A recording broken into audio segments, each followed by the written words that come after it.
बातमी आहे पुण्यामधली। पुण्याच्या रस्त्यांवरती असलेल्या खड्ड्यांमुळे आज एका ज्येष्ठ नागरिकाचा जीव गेलाय। औंध परिसरामधल्या राहुल हॉटेल समोरची ही घटना आहे। जगन्नाथ काळे हे रस्त्यावरून जात होते आणि त्यांची गाडी घसरली। त्याच वेळेला मागून आलेल्या कारनं या व्यक्तीला चिरडलं। ही सगळी घटना सीसीटीव्ही कॅमेऱ्यामध्ये कैद झाली आहे।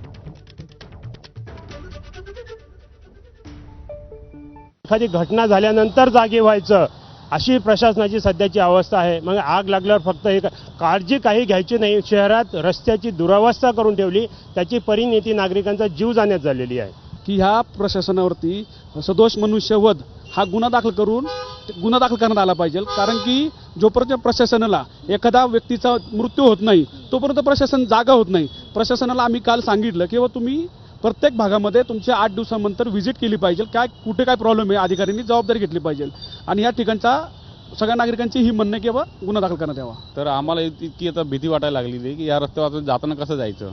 आमचे जे घरचे नागरिक आहेत, ते ज्येष्ठ नागरिक आहेत, त्यांना आम्ही चौकात सोडायला येतो, त्यांना गाडी घेऊन पाठवत नाही। कारण त्याचं तेच आहे की या रोडवर 7 ॲक्सिडेंट झाले आत्तापर्यंत। त्याला जबाबदार कोण आणि कोणाला आम्ही बोलायचं।